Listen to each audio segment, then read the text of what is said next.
Don't ask me why or how, because I don't know.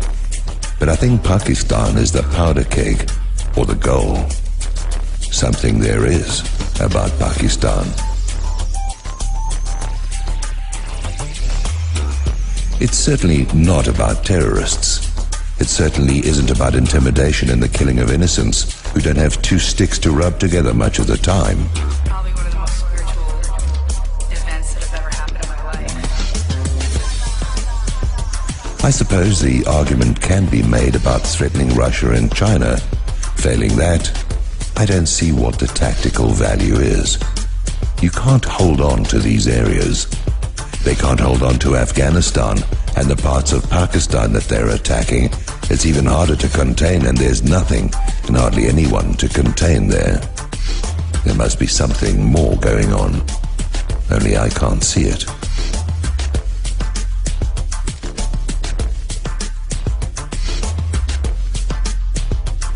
Over the years, I have read and heard a great deal about the wild places on this planet. There are legends and myths that have to do with the Andes, the Himalayas, Mongolia, the Hindu Kush and sundry. It's been rumored for a long time that remnants of more ancient civilizations, as well as alien residents, have quartered themselves in remote locales.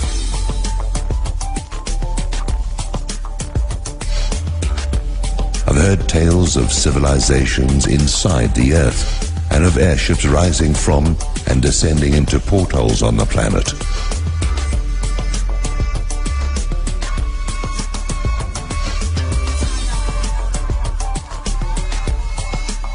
I've no way of knowing how true any of this is. I just hear about it. We know that there hasn't been a bin Laden around for a long time. We know that there's no such thing as Al-Qaeda outside of CIA constructs. We know that terrorism is largely a weapon of established governments, whose main industry is domestic repression and year-round Halloween mock-ups of the invisible straw man who's looking to come in through the bathroom window.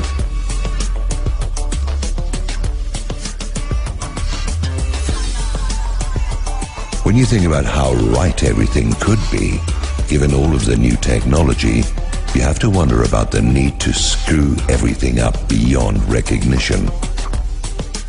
The level of government and corporate insanity is impressive by any measuring device you want to use. It seems to me that there is another poisonous mist that has taken over the leaders and shakers of the world, the same way that one has taken over the minds of the masses in countries that don't react like Egypt just did, but most certainly should. That's all beside the point, because revolution is coming everywhere, like it or not. It's coming externally and internally. It's going to grind your materialist dreams into dust, and it's going to shake the dreamer from his matrix pod. It's going to be hard as nails on those attached to the departing constructs of all the traditions and infrastructures of a time whose terms have been reached.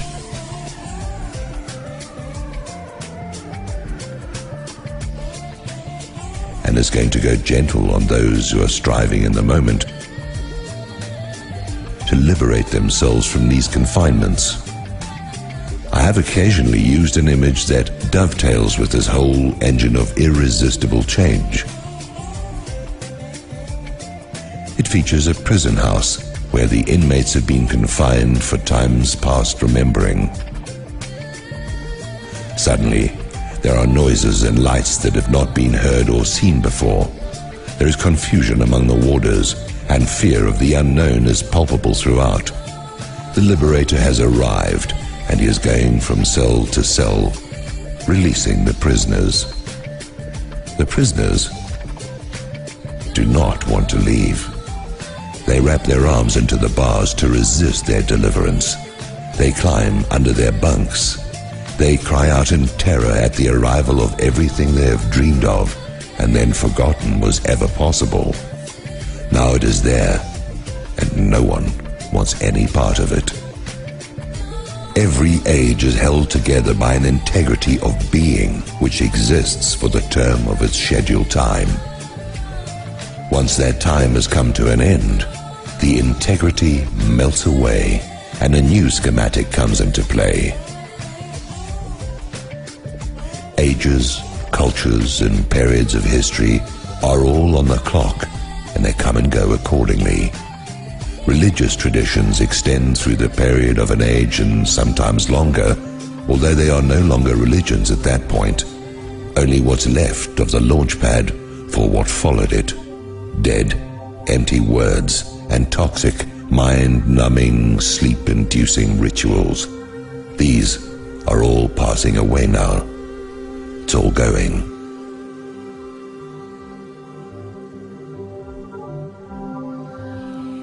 I hear that the last time the magnetic poles switched was around 800,000 years ago.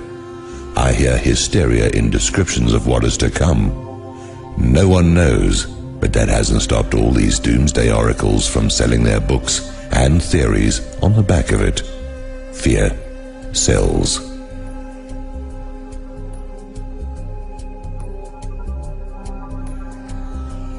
The currency of corporate religious belief is engaging the same devaluation mechanism as the currency of paper. Imaginary foodstuffs are being traded back and forth on the stock exchange for the purpose of raising the costs of basic foodstuffs all over the world. Those who have not been grateful for what they've had are going to learn the real currency value of gratitude. Nothing demonstrates the values of anything as much as the loss of it.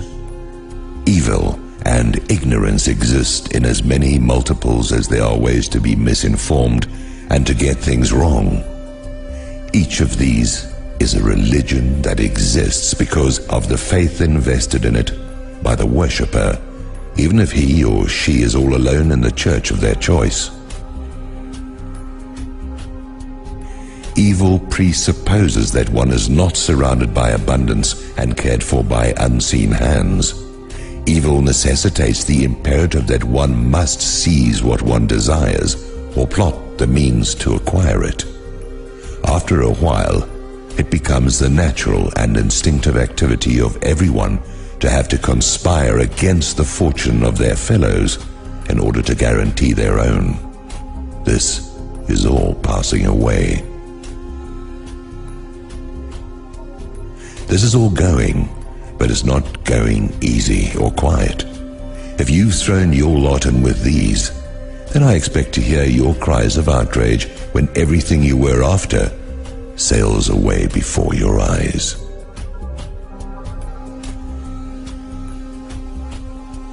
It is understandable that most people would have little idea of what has come upon them. They've been schooled on lies since they learned to walk.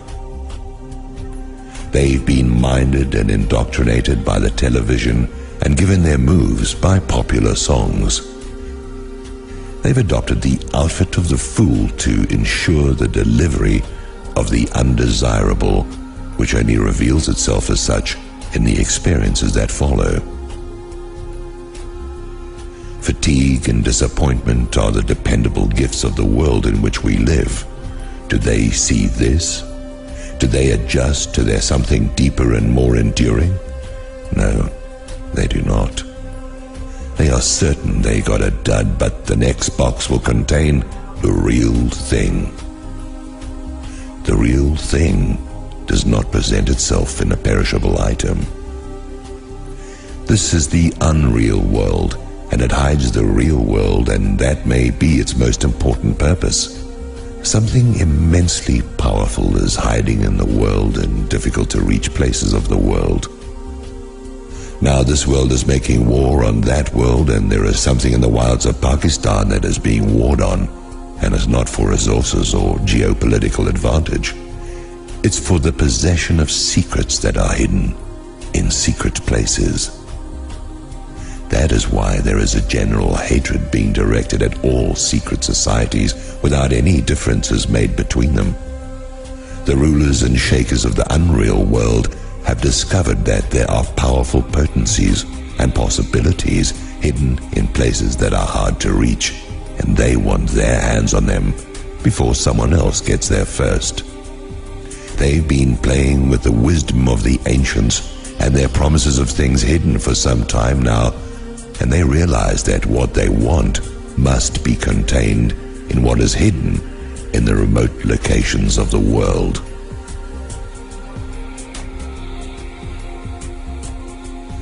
But somehow they think the possession of something guarantees an understanding of its use. But nothing could be further from the truth. All they will do is very quickly destroy themselves, because these powers demand self-mastery as the prelude to any positive application of their force. It is not only the desire to gain these powers that drive them, they are threatened by their very existence. These powers are evidence that they will sooner or later be destroyed, simply because they do not possess them.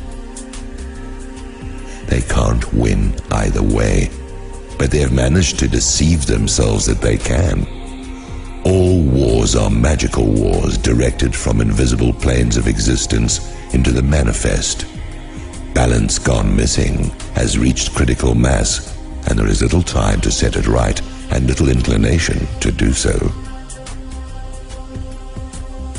The supreme quick fix is needed, and then to the bunkers while turmoil rages without. It's not going to go down like this in any way that is reflected in their painstaking planning and scheming to survive at the expense of their fellows. They cannot even survive a room with each other for long. You're going to see it all, but from what perspective is it going to be revealed? Are you the student, profiting from the lesson provided? Or are you the lesson that others are meant to learn from?